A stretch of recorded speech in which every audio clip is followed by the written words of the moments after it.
132 जलालाबाद विधानसभा क्षेत्र में भाजपा नेत्री और समाज सेवी अपूर्वा ठाकुर द्वारा महाराणा प्रताप जयंती कार्यक्रम को लेकर कई महीनों से लगातार तैयारियां की जा रही थी। गांव-गांव जनसंपर्क अभियान चलाया गया, कार्यकर्ताओं को जिम्मेदारी सौंपी गई और बड़ी संख्या में भीड़ जुटाने के दावे भी किए जा रहे थे, लेकिन कार्यक्रम के दिन जमीनी हकीकत कुछ और ही नजर आई। महाराणा प्रताप जयंती के अवसर पर आयोजित कार्यक्रम में उम्मीद के मुताबिक भीड़ नहीं पहुंच सकी। जहां हजारों समर्थकों के आने की चर्चा थी, वहीं कार्यक्रम में लगभग 200 लोगों की ही मौजूदगी दिखाई दी।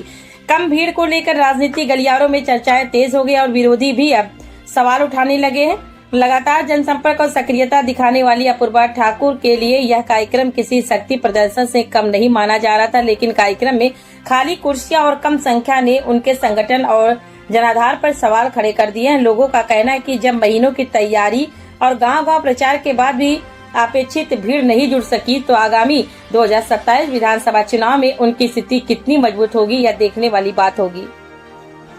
वहीं क्षेत्र में यह चर्चा भी तेज हो गई है कि जो नेता अभी से बड़े बड़े दावे कर रहे हैं, क्या उन्हें पार्टी आगामी चुनाव में टिकट देगी। राजनीति जानकारों का मानना है कि जनता के बीच वास्तविक समर्थन और मजबूत संगठन ही चुनावी मैदान में जीत तय करता है। अब आने वाले समय में यह देखना होगा कि अपूर्वा ठाकुर अपनी राजनीतिक पकड़ मजबूत कर पाती है। यह कार्यक्रम उनके लिए बड़ा झटका साबित होगा।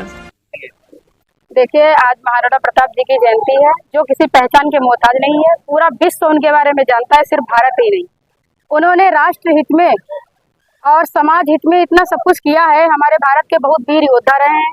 मुगलों से उनका कड़ा मुकाबला रहा। उन्होंने कभी विदेशी सत्ता को स्वीकार नहीं किया। अंग्रेजों से पहले की जो लड़ाइयाँ थी, वो हमारे राजा महाराजा थे, वो लड़ा करते थे।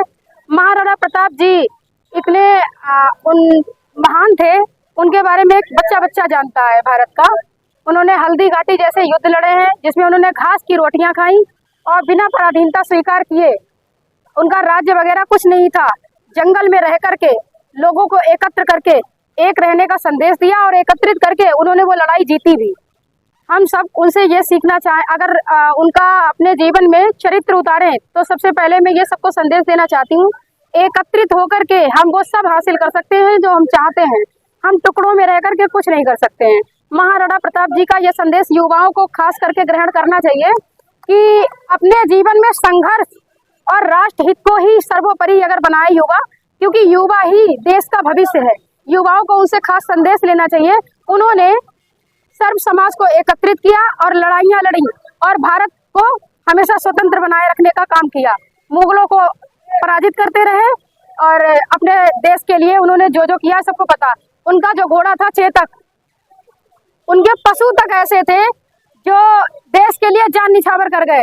महाराणा प्रताप जी की तो छवि कोई भी व्यक्ति उनकी गाथा को गा ही नहीं सकता। आप सब लोग ये बात जानते हैं। 2027 के लिए कोई विशेष संदेश है? बिल्कुल नहीं, ये एक सामाजिक कार्यक्रम है। क्षत्रिय होने के नाते मैं हमारे वंशज रहे, और सिर्फ मैं ही नहीं, उन्होंने हर समाज के लिए किया है। भामा शाह जी उनके बहुत खास मित्र थे। उन्होंने बहुत मदद करी उनकी, जब युद्ध लड़ा था। उनके पास राज्य नहीं था, धन नहीं था, उन्होंने अपनी पूरी जिंदगी की जमा पूंजी उनके हवाले कर दी। तो इसलिए ये तो मैं बिल्कुल भी नहीं कहना चाहती हूँ। चुनाव का इससे कोई लेना देना नहीं है।